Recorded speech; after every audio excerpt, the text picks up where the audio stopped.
Hello dear students, welcome to PCL tutorials. आज हम biotechnology के एक इम्पॉर्टेंट टॉपिक बायोसेंसर्स उससे रिलेटेड कुछ एमसीक्यूज़, इम्पॉर्टेंट एमसीक्यूज़ को डिस्कस करने वाले हैं जो एग्ज़ामिनेशन पॉइंट ऑफ व्यू से बहुत इम्पॉर्टेंट है। तो वीडियो के एंड तक बने रहिएगा और सारे एमसीक्यूज़ को ध्यान से देखिएगा। तो चलिए क्वेश्चंस देखते हैं आज के। स्टूडेंट चलिए आज का पहला क्वेश्चन देखते हैं। पहला क्वेश्चन है, who is the father of biosensors. तो यहाँ आपके सामने चार ऑप्शंस दिए हुए हैं, क्लार्क, कैमन, अपडाइक एंड हिक्स। तो अब इसमें जो फादर ऑफ बायोसेंसर हैं वो क्लार्क हैं, ठीक है। इन्होंने क्या किया था, बायोसेंसर्स जो है, पहले तो आप देख लीजिए बायोसेंसर होता क्या है। देखिए बायोसेंसर एक डिवाइस होता है जो दो चीज़ों से मिलकर बना है, एक ट्रांसड्यूसर से और एक बायोलॉजिकल एलिमेंट। और वो बायोलॉजिकल एलिमेंट कुछ भी हो सकता है, कोई एंजाइम हो सकती है, कोई एंटीबॉडी हो सकता है या फिर न्यूक्लिक एसिड हो सकता है।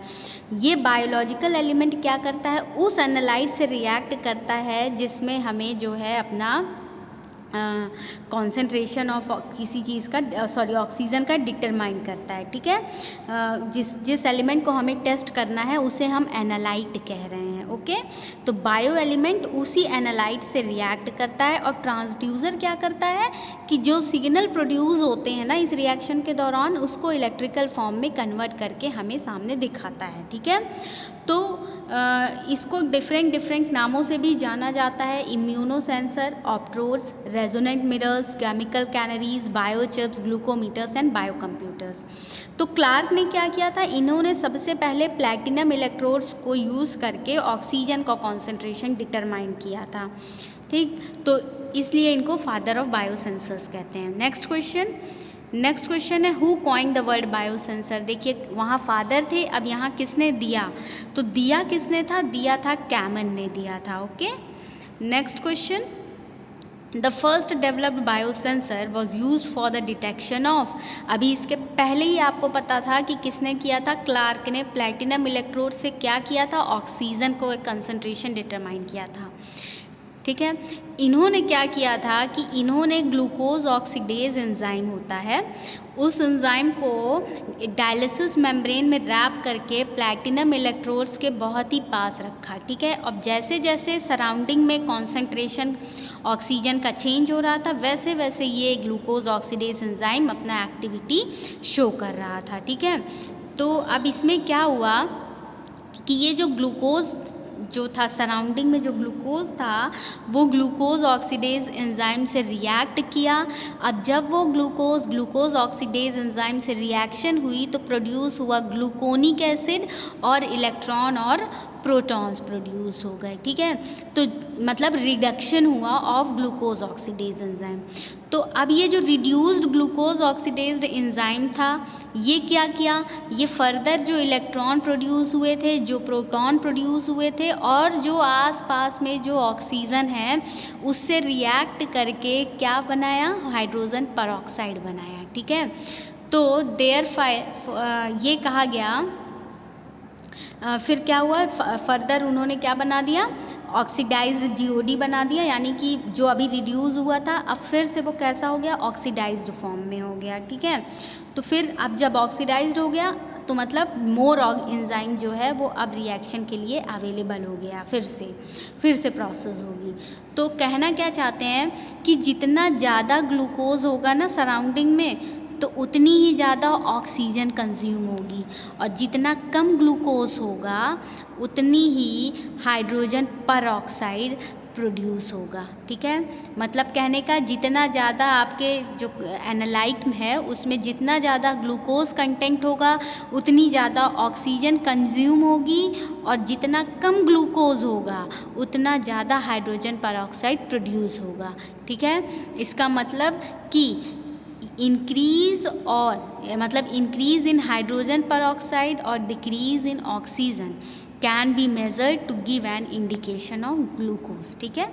अब ग्लूकोज के इंडिकेशन के लिए हमारे पास दो ही पैरामीटर्स हैं, या फिर हाइड्रोजन परऑक्साइड बढ़ेगा तो देखेंगे या फिर ऑक्सीजन कम होगा तो ये है बायोसेंसर का एक नॉर्मल सा मैकेनिज्म जो यूज़ किया था क्लार्क ने, ठीक है। Next question, a molecule that specifically recognize the analyte in biosensor is known as।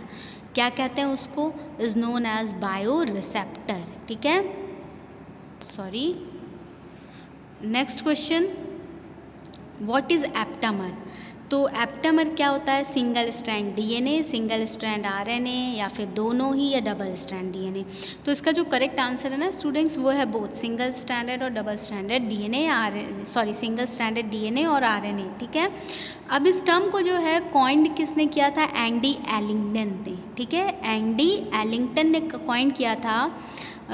They assumes to have variety of shapes due to their tendency to form helix and single stranded loop, ठीक, इनके पास tendency होती है ये single stranded loop form करते हैं, जो कि DNA का भी हो सकता है और आरएनए का भी हो सकता है, ठीक है। और ये क्या होता है, टारगेट से बहुत ही हाईली स्पेसिफिसिटी के संग जाके बाइंड करता है, ठीक है। Aptamer is an example of bio receptor. Next question, an element then converts one form of energy into another measurable signal. अभी अभी आपने पढ़ा था, answer is transducer, okay. Next question, the process of energy conversion by transducer is known as.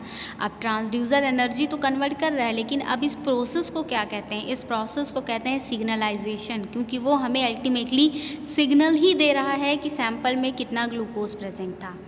Next question, an element that converts one form of energy into another measurable signal. Question repeated है, फिर भी answer is transducer.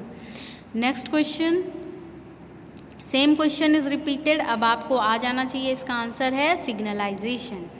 Next question, अब the process of signal generation upon interaction of the bioreceptor with the analyte is called. अब उस process को क्या कह रहे हैं, जब जो है सिग्नल जनरेट हो रहा है एनालाइट से कांटेक्ट होने के तुरंत बाद ही, तो उसको हमने नाम दिया bio recognition. Next question, the first enzyme based sensor was reported by. सबसे पहले किसने रिपोर्ट किया था, अपडाइक एंड हिग्स ने। इन्होंने क्या किया था, 1967 में इन्होंने enzyme biosensor have been devised on immobilization method पे ये पूरी तरह से बेस्ड है। किस मेथड पे बेस्ड है, ये क्वेश्चन भी पूछा जा सकता है, तो करेक्ट आंसर होगा इमोबिलाइजेशन, ठीक है। इन्होंने क्या किया था, adsorption of enzyme by van der Waals, ionic bonding और कोवैलेंट बॉन्डिंग से किसी सरफेस पे एंजाइम का एड्जॉर्प्शन करा लिया। अब इस प्रोसेस के लिए जो कॉमनली यूज्ड एंजाइम है वो भी आप देख लीजिए, oxido reductase, polyphenol oxidase, peroxidase and amino oxidase, ठीक है। क्वेश्चंस कुछ भी हो सकता है। फिर सेम क्वेश्चन रिपीटेड है, ठीक।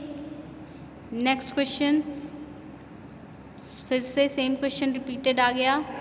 Next question, glucose biosensor is an example of, ठीक है। ग्लूकोज बायोसेंसर किसका एग्जाम्पल है, एम्पियरोमेट्रिक का, ठीक। ग्लूकोज बायोसेंसर उसी बायोसेंसर की बात कर रहे हैं जो अभी हमने कुछ क्वेश्चंस पहले ही देखा था। ग्लूकोज ऑक्सीडेज एंजाइम था, वहाँ पर हाइड्रोजन परऑक्साइड प्रोड्यूस हो रहा था और ऑक्सीजन का कॉन्सेंट्रेशन, तो वही सेम चीज़ यहाँ पर कह रहे हैं।